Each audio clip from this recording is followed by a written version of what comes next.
my soul. I live for you alone.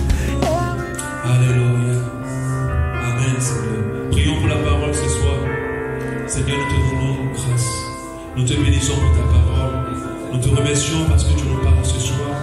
Seigneur, j'ai préparé certes le message, mais je sais que ce que j'ai à dire, ce que j'ai préparé n'est pas tout. Alors je prie que tu parles. Tu parles, tu nous parles. Tu rajoutes ce qu'il y a à rajouter. Et que chacun de nous reçoive une parole ce soir. Au nom de Jésus. Alléluia. Amen. Que Dieu nous bénisse. Alléluia. Amen. Il ne nous reste pas beaucoup de temps. On va essayer de rentrer dans ce temps. Alléluia. Notre thème d'aujourd'hui, notre thème de ces 3 jours de jeûne, c'est la foi seule ne suffit pas. La foi seule ne suffit pas. Nous avons conclu ces résultats au travers de ce passage que nous avons lu de 2 Pierre 1:3, qui nous demande d'ajouter à la foi la vertu, notre foi, la vertu, la science, la patience, la piété, la tempérance, l'amour fraternel et la charité. Nous avons compris au travers de ce passage que la foi seule ne suffit pas. Et pour ne pas revenir sur ce que j'ai dit hier, je disais que la bonne question à nous poser lorsqu'on entend ce titre, ce n'est pas déjà de commencer à se dire oui, mais moi j'ai misé tout sur la foi. Je crois que si on croit, on verra. Oui, c'est vrai. Je dis, ce n'est pas la peine de douter de cela. Ce que Dieu a dit dans sa parole, n'était-ce pas dit si tu crois, tu verras la gloire de Dieu. Mais encore vrai aujourd'hui. Et cette parole ne changera pas. Alléluia.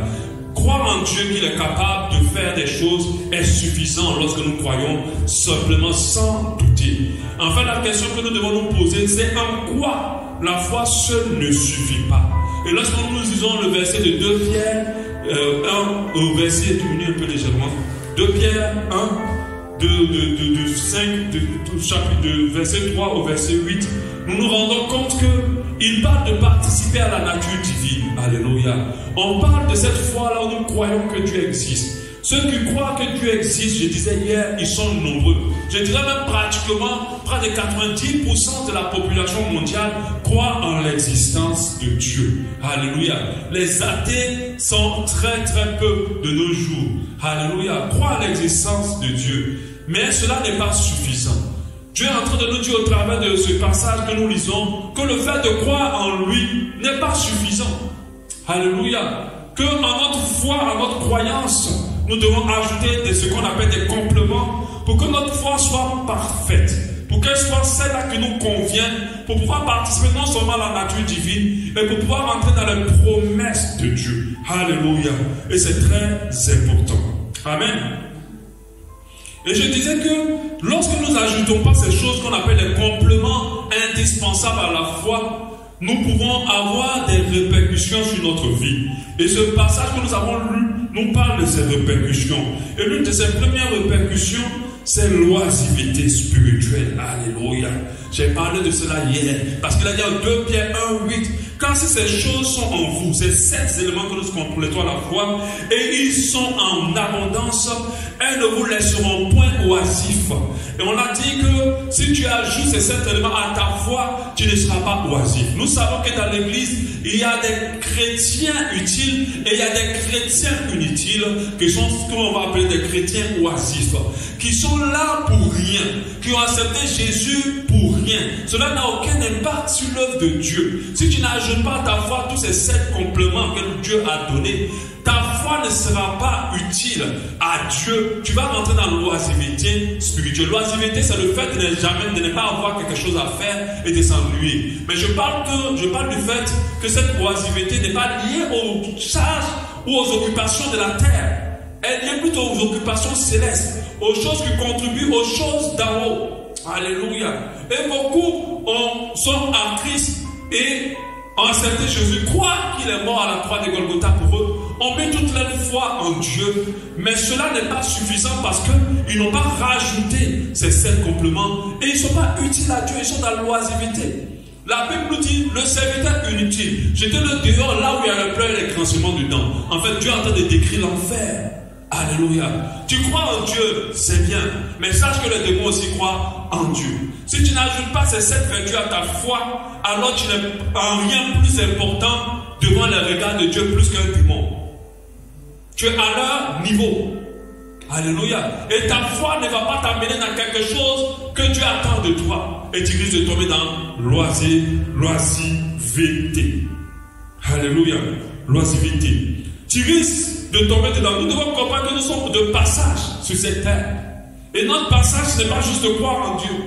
C'est d'aller plus au-delà. Et beaucoup sont oisifs spirituellement. Ils sont dans la maison de Dieu, mais ils ne servent à rien. Pas forcément servir dans sa communauté. Parce que quand on dit il servit Dieu, on pense toujours à exercer quelque chose à l'église. Non. Ils ne servent à rien en fonction de ce pourquoi Dieu les a appelés. On a vu la parabole des talents. C'est en fonction de dons que Dieu a donné qu'ils réclament. Alléluia. Amen. Donc faisons attention, si notre foi n'est pas complétée de ces 7 éléments que la Bible a cités, qui sont la vertu, la science, la tempérance, la patience, la piété, l'amour fraternel, la charité. Si on n'ajoute pas ça à notre foi, nous allons tomber dans ce qu'on appelle l'oisiveté spirituelle. Et on a dit que la deuxième raison qu'on a vue hier, c'est la stérilité spirituelle. Il dit toujours au même verset 2 Pierre 1:8, car si ces choses sont en vous et ils sont avec abondance, elles ne vous laisseront point oisifs ni stériles pour la connaissance de notre Seigneur Jésus. Et je disais que beaucoup le sont. Par leur foi, ils sont comme le figuier, ils sont tout verts. Ils ont des feuillages. Oui, parce que la foi est aussi la vie. Mais lorsque le Seigneur s'approche d'eux, ils n'ont aucun fruit à donner. Parce qu'ils ont cru seulement que croire en Dieu était tout. Et il n'y avait plus rien d'autre à rajouter. Et ces personnes-là, leur sort est évident. La Bible dit que Jésus les a maudit le figuier. Alléluia. Donc ne trompons pas le Seigneur. Lorsque nous croyons en Dieu, nous devons comprendre qu'il y a tout un package. Parce que ces 7 compléments à la foi, c'est un tout avec la foi. C'est ce qui parfait nos foi. C'est ce qui nous permet d'avoir une foi authentique, contrairement à la foi qu'on voit en sorte partout. D'avoir la foi qu'il faut. Parce que la foi en sorte, tout le monde a la foi. Tout le monde dit Jésus. Je disais même hier, quand la prostituée va chercher ses clients, elle a la foi que Dieu va lui donner des bons clients. Et qu'il va lui donner beaucoup de clients. Elle croit en cela. Elle prie même pour cela. Elle croit que Dieu existe. Mais est-ce qu'elle a complété à sa foi ces 7 compléments? Est-ce qu'elle a complété la vertu, la science, la tempérance, la patience, la piété, l'amour fraternel, la charité? Et je vous précise que ce n'est pas 2 ou 3 qu'il faut compléter, c'est les 7. Et nous savons que le chiffre 7 est le chiffre de la perfection. Ces 7 compléments viennent parfaire notre foi. Ils viennent rendre notre foi comme Dieu attend de nous. Alléluia. Donc quand nous n'ajoutons pas ces 7 compléments à notre foi, nous pouvons nous retrouver stériles spirituellement. Nous pouvons nous retrouver stériles spirituellement. Stériles dans les choses de Dieu. Stériles dans la connaissance du Seigneur. Quand on parle de stérilité, on parle forcément de fruits. Quand on parle de stérilité, on parle forcément de fécondité. On n'a pas dit juste de connaître Jésus, mais qu'est-ce que la connaissance de Jésus apporte au royaume de Dieu? Qu'est-ce que la connaissance de Jésus dans ta vie apporte à l'avancement de l'évangile? Qu'est-ce que la connaissance de Jésus apporte dans ton entourage? Alléluia. Et c'est comme ça que ceux qui n'ont pas ajouté à leur foi ces 7 compléments sont stériles et n'apportent rien autour de lui, ni pour le corps du Christ. Surtout selon la mesure que Dieu les a appelés. Parce que Dieu va réclamer à chacun selon la feuille de route qu'il nous a donnée, selon l'appel que nous avons. Alléluia. Et je suis convaincu que ces 7 éléments vont nous conduire dans notre appel. Il y a beaucoup de personnes qui ne savent pas pourquoi Dieu les appelle. Mais commencez à appliquer ces 7 compléments. Vous allez forcément vous retrouver dans votre appel. Ça va vous conduire là. Ça, ce sont des choses qu'on a vues hier. Aujourd'hui, on voit le 3e élément qui est toujours dans la suite du verset en 2 Pierre 1:9. Il dit, mais celui en qui ces choses ne sont point. Mais celui en qui, au verset 9, ces choses ne sont point, est aveugle. Il ne voit pas loin. Il a mis en oubli la purification de ses péchés. Les chrétiens qui privent leur foi de vertu, de science, de tempérance, de patience, de piété, d'amour fraternel et de charité sont les chrétiens qui font énormément d'erreurs pensant être en phase avec Dieu. Ce sont les chrétiens qui font tellement de gaffes Ils font des choses, ils sont out, mais ils se disent qu'ils sont en phase avec Dieu parce qu'ils sont devenus aveugles. Ce sont des chrétiens qui s'engagent, alléluia, dans certaines choses, croyant que Dieu est avec eux, croyant servir Dieu. Pendant ce temps-là, ils ne sont pas en train de le servir. Ce sont des chrétiens qui vivent dans l'égarement, croyant être avec Dieu. Parce qu'ils ont perdu ce qu'on appelle la vue spirituelle. Nous avons la vue physique, mais nous avons aussi notre vue spirituelle. Et malheureusement, ce sont les chrétiens qui font tout ce qui leur fermera la porte du ciel, pensant qu'ils seront sauvés. C'est pour ça que la Bible dit le jour de l'enlèvement, il aura des surprises. Mais il aura des surprises seulement que dans la vie de ceux qui n'auraient pas associé à leur foi tous ces 7 éléments. Il aura des surprises dans la vie de ceux qui sont restés dans la religion que de rester dans la véritable authentique foi. Parce que quand vous regardez réellement, la foi va vous conduire à ces 7 éléments. Quand vous observez, vous allez voir que la foi vous dirigera vers ces éléments-là. Pourquoi ces chrétiens n'arrivent pas à discerner les choses justement? C'est parce qu'ils n'accompagnent pas leur foi à ces 7 compléments. Alors, ils deviennent aveugles spirituellement. Et la foi de beaucoup d'entre eux vit au pharisianisme. On a vu comment Nicodème s'est approché de Jésus. Lui qui avait la parole. Mais c'est parce qu'il croyait en Dieu sans les 7 compléments de la foi. Il ne doutait pas que Dieu existait. Il croyait. Mais à cause du fait que ces 7 compléments de la foi n'étaient pas, alors il n'était pas comme Dieu voulait. Il s'est approché de Jésus afin de pouvoir voir maintenant. Parce qu'il ne voyait pas. Alléluia. Parce qu'il ne voyait pas. La parole de Dieu nous dit en Jean 9, 39, c'est Jésus qui le dit. Je suis venu dans ce monde pour un jugement. Pour que ceux qui ne voient point, voient. Pour que ceux qui ne voient point, voient. Alléluia. Et ceux qui voient deviennent aveugles. C'est cet élément dans notre foi nous permet de voir. Il y a même des personnes au nom de Jésus vont jusqu'à tuer d'autres personnes. Au nom de Jésus vont jusqu'à bastonner, frapper ou détruire des gens. Mais ils croient qu'ils sont en train de le faire pour Dieu. Mais c'est parce qu'à leur foi, cela n'est pas associé.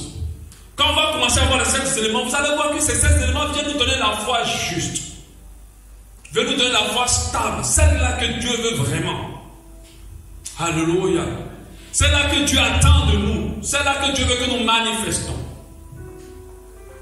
Et beaucoup ont une foi qui n'a rien à voir. Des fois de fanatisme. Des fois de dispute, des fois de concurrence, juste pour se concurrencer, des fois d'ambition, juste pour pouvoir être grand dans le corps de Christ. Quand on voit le nombre d'hommes de Dieu qui vont se consacrer au diable pour avoir la puissance dans leur ministère, nous croyons que nous savons, nous réalisons qu'ils n'ont pas la foi dont parle la parole de Dieu. Et nous croyons qu'ils sont arrivés à ce niveau-là parce qu'ils n'ont pas mis les 7 compléments à la foi. C'est pour cela que nous devons veiller à ce que notre foi soit associée à ça. Car notre foi soit complétée la vertu. Alléluia. Et car la vertu soit complétée la science et la connaissance. Et ainsi de suite, la tempérance. Et tous ces éléments-là. Quand vous les voyez, vous vous rendez compte qu'en fait, Dieu est en train de citer les éléments du fruit de l'esprit. Vous vous rendez compte qu'il cite les éléments du fruit de l'esprit. Si le fruit de l'esprit ne s'associe pas à ta foi, mon frère, ta foi va t'égarer. Et fais attention, parce que lorsqu'on est aveugle spirituellement, on peut être tellement convaincu d'être sauvé et de rater le ciel. Nous devons veiller constamment que ces 7 compléments à notre foi existent et sont constamment pratiqués par nous. Alléluia. Dans la Bible nous dit en 2 Pierre 1,5, on commence à voir les 7 éléments, on terminera certainement demain. On peut voir peut-être la vertu et l'autre. À cause de cela, faites tout gros effort. Il ne dit même pas, ce n'est même pas un simple conseil, ce n'est même pas une simple option. Il dit faites tout vos efforts. Il dit de faire tout possible pour que notre foi ne reste pas seule. Qu'à notre foi soit complétée la vertu, et qu'à la vertu soit complétée la science, et qu'à la science la tempérance, et qu'à la tempérance la patience, et qu'à la patience la piété, et à la piété l'amour fraternel, et à l'amour fraternel la charité. Il dit de faire tout notre possible pour que notre foi, à notre foi soit complétée ces sept compléments, ces 7 éléments importants qui vont nous permettre de participer à la nature divine, qui vont nous permettre d'avoir une vie chrétienne comme Dieu veut, qui vont nous permettre d'être des enfants de Dieu, des fils de Dieu que Dieu attend de nous, qui vont nous permettre d'être plus stables dans notre relation et dans notre marche chrétienne. Alléluia. Commençons par la vertu. Déjà, rien qu'avec ce mot-là, nous avons beaucoup d'éléments à l'intérieur. Nous avons énormément d'éléments dans la vertu. Nous avons le passage de la Bible qui parle de la femme vertueuse. Donc nous avons beaucoup d'éléments à l'intérieur. Un chrétien doit intégrer la vertu dans sa vie. Un chrétien doit marcher selon la vertu. Alléluia. Un chrétien doit tenir compte de la vertu. C'est ce qui nous distingue des gens du monde. C'est ce que nous permet aux gens qui sont à l'extérieur, qui ne comprennent pas l'authenticité de ce qu'on appelle être touché par Jésus, de pouvoir le réaliser dans nos vies. La vertu est très importante. Quand nous prenons quelques versions, on donne des versions du mot vertu. En second 21, dit ajoutez à votre foi la qualité morale. En second 21, en parole de vie, il dit c'est pourquoi faites tous les efforts que vous pouvez pour croire, donc avoir la foi, et en même temps pour mener une vie honnête. Donc la vertu, eux l'a définie ici comme une vie honnête. Le second 21 l'a défini comme la qualité morale. Et la Bible dit en français courant, pour cette raison même, faites tous vos efforts pour ajouter à votre foi la bonne conduite. La bonne conduite, tout ça définit la vertu. Et en semant, il dit, pour cette raison même, faites tous vos efforts pour ajouter à votre foi la force de caractère. Donc le bon caractère en quelque sorte. Alléluia. Et en parole vivante, on dit l'énergie morale. Adjoindre l'énergie morale. C'est quoi la vertu? La vertu, c'est la capacité à faire du bien. La prédisposition pour des bonnes actions. Alléluia. La vertu, c'est la capacité à faire du bien, la prédisposition pour les bonnes actions. Et si vous avez compris ce que j'ai dit, quelle est sa correspondance dans le fruit de l'esprit? Amen. Il y a même 2 correspondants dans le fruit de l'esprit. Non, il n'y a pas la charité dans le fruit de l'esprit, c'est l'amour. Non, ça correspond dans le fruit de l'esprit, il y a la bonté. Il y a aussi la bienveillance. Ok? Nous on dit capacité à faire le bien. C'est ça la vertu. C'est une disposition à faire le bien. Une qualité morale particulière. La vertu touche beaucoup à la morale. Elle touche énormément à la morale. Ça veut dire une personne consciencieuse des autres. Une personne qui a une bonne morale en réalité. C'est ça la vertu. Une personne qui a une bonne morale. Donc Dieu veut que nous croyons, mais il veut que nous ayons une bonne morale. Que dans notre esprit il n'y ait pas de malice. Que dans notre esprit il n'y ait pas de duplicité.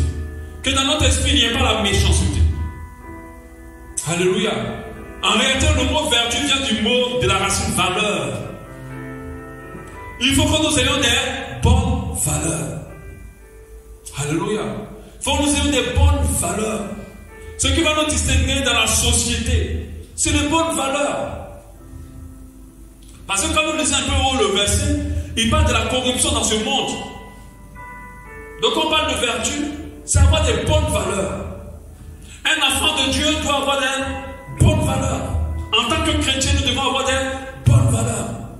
Si la procédure ajoutée à sa foi en Dieu, la vertu, il y a des choses qu'elle n'aurait plus fait. Parce que ça ne fait pas partie des valeurs du royaume, la prostitution. Alléluia. Mais quand on parle des bonnes valeurs, ce n'est pas des valeurs humaines. Ce sont les valeurs du ciel. Alléluia.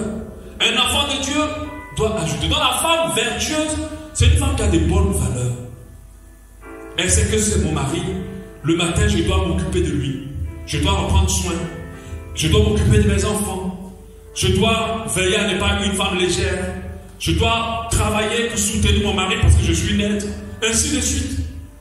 Alléluia. C'est ça la femme vertueuse. Elle a la valeur de l'humilité. Elle a la valeur de la gentillesse. Elle a la valeur de la générosité. Alléluia. Elle a la valeur du pardon. Elle a la valeur de l'amour. C'est ça la vertu. Si on ajoute cela à notre foi, ça n'a pas fait notre foi. Parce qu'il y a des gens qui croient en Dieu et qui prient pour des choses et les choses arrivent. Mais ils n'ont pas du tout de vertu dans leur vie. Ils n'ont pas la vertu dans leur vie. Alléluia. Faites très attention. Et je vous le dis pour nous aider. L'approbation de Dieu n'est pas conditionnée par l'exaucement. Dieu peut t'exaucer sans qu'il t'approuve. Faites très attention. Parce que les gens pensent qu'il n'est pas conditionné ni par l'élévation. Dieu peut permettre l'élévation sans qu'il t'approuve. Parce que l'élévation et l'exaucement des principes qui dépendent de la parole de Dieu. Mais ce n'est pas que Dieu t'approuve. Il faut que ta foi soit associée à cela. Alléluia. Et dans la vertu chrétienne, il y a quelques éléments. Il y a l'obéissance.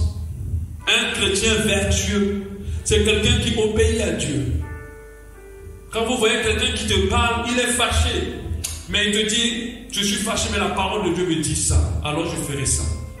C'est la bonne vertu. Alléluia. Il y a le pardon. Il m'a fait mal, il m'a fait mal. Mais peu importe ce qu'il m'a fait, je pardonne. C'est une bonne vertu. Mais quand un enfant de Dieu commence à garder dans son cœur la faute de l'autre et qu'il a du mal à la relâcher, cet enfant de Dieu là n'a pas la foi que Dieu recherche. Il y a l'amour dans les bonnes vertus chrétiennes. Il y a la joie, le fait d'être joyeux, de ne pas toujours être colérique, médiocre, méchant. Il y a la paix, il y a la patience qui fait partie de la vertu chrétienne, des vertus chrétiennes. Il y a la bonté. Les enfants de Dieu sont bons. Quand ils conduisent et puis quelqu'un qui veut dire laisse-moi le passage, ils freinent et puis font signe pour qu'ils laissent la personne passe. Mais ils ne se disent pas que non, mais toi tu veux pas, nous tous on est pressés, tout ça. Puis, non, ça c'est pas de la bonté. Quand ils voient quelqu'un qui est dans le besoin, ils l'aident, sans même que la personne a lui demandé. Et on reconnaît la bonté des enfants de Dieu. Ils sont doux. La douceur fait partie de la vertu d'une femme vertueuse, mais fait partie aussi de la vertu des enfants de Dieu. Le fait d'être doux et de ne pas toujours être réactif et agressif, lever le ton, crier, parler. Non, ça ce n'est pas l'attitude d'un enfant de Dieu. Ça ne fait pas partie de sa vertu. Alléluia. Un enfant de Dieu doit être très mal à l'aise avec les tons hauts, doit être très mal à l'aise avec les cris, doit être très mal à l'aise avec l'agressivité. Mais il y a des gens qui sont agressifs verbalement ou qui sont agressifs physiquement. S'ils n'ajoutent pas cette vertu à leur foi, ça ne sera pas une foi qui plaise à Dieu. Il y a la sensibilité ou l'empathie. L'empathie, c'est le fait d'être sensible aux besoins de l'autre, le fait d'être sensible à la souffrance de l'autre. Ça fait partie de la vertu. Mais il y a d'autres qui pensent qu'à eux, tout leur souci, c'est qu'est-ce qu'ils gagnent dans toute cette histoire.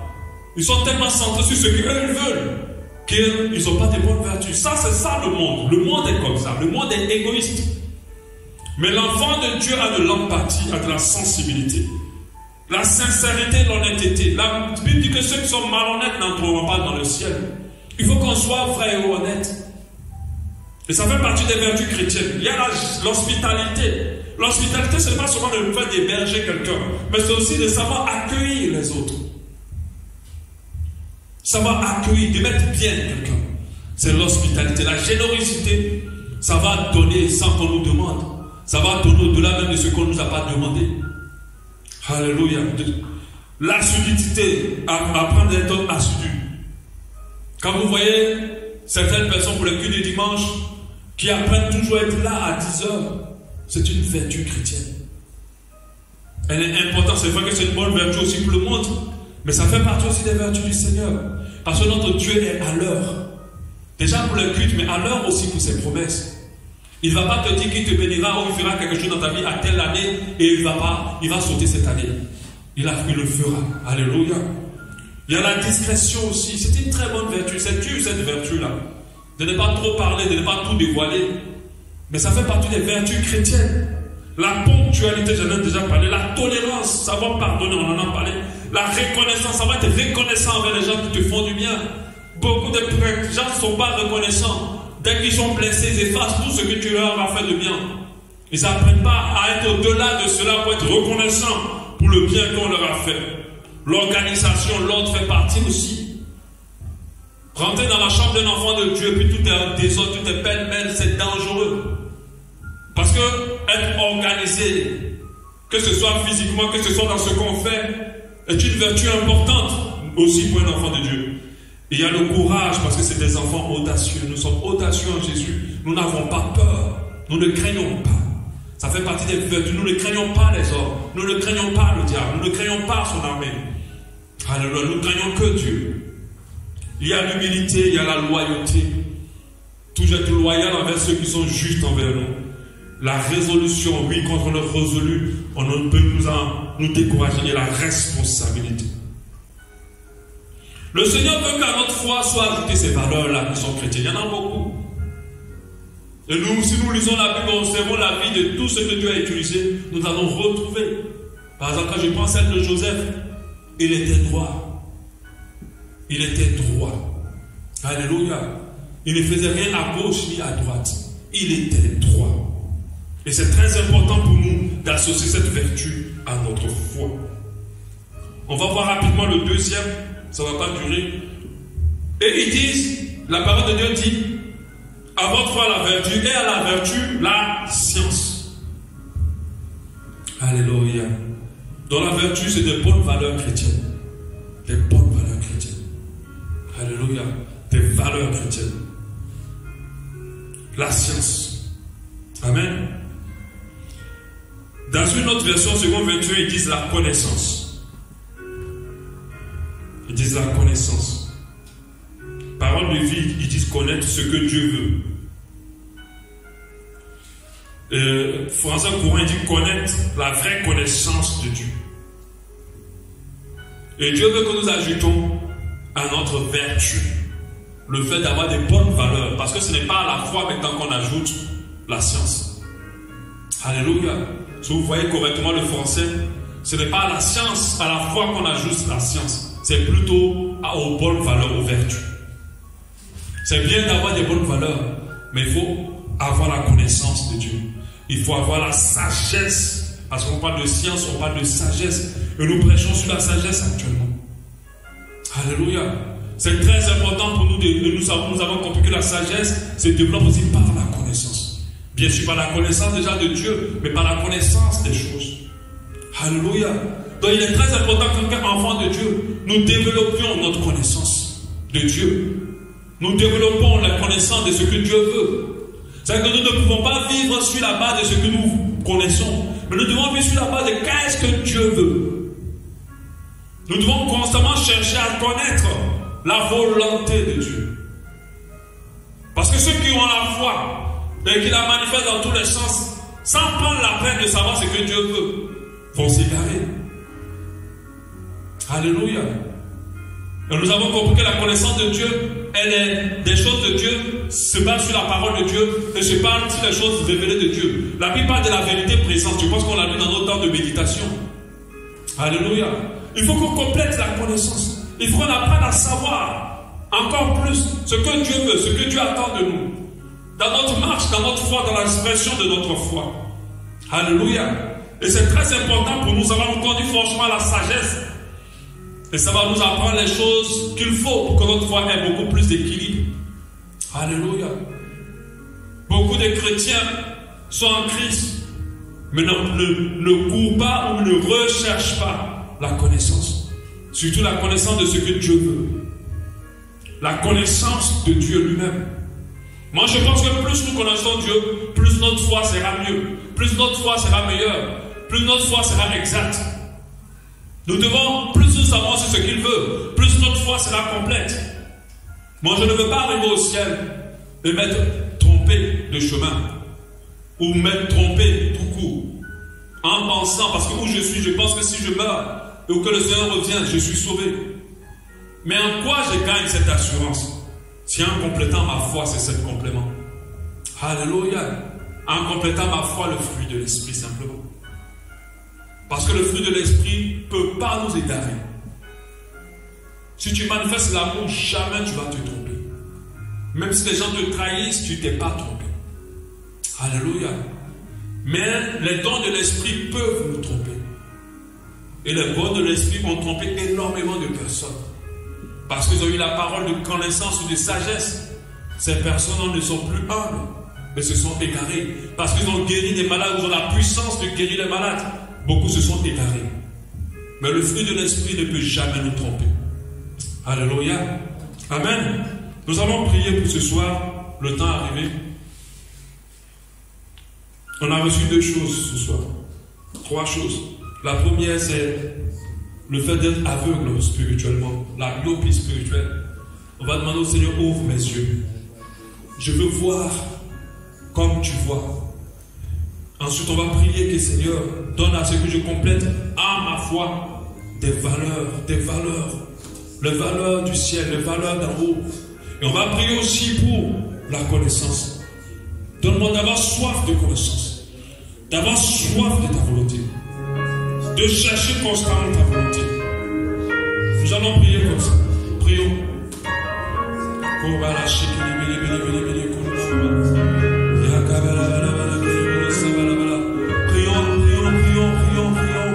Prions ce soir, demandons au Seigneur, demandons-lui, oh Dieu, ouvre mes yeux, demande-lui d'ouvrir tes yeux. Je veux voir comme tu vois.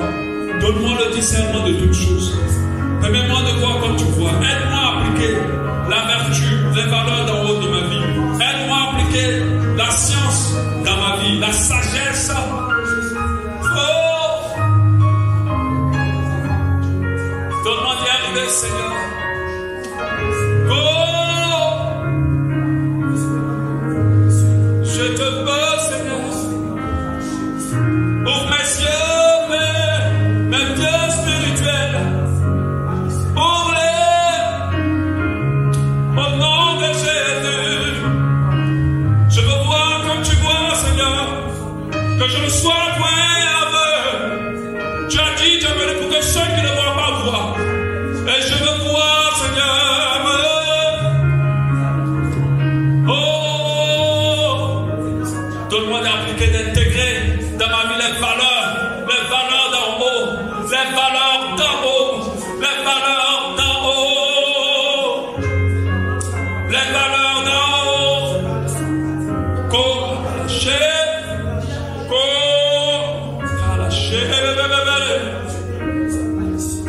Kido sakala balashiri. Yoko mama mama sokolo mama. Prions pour cela. Kabala shikele bele. Koba baba bala kele bolo shaba baba.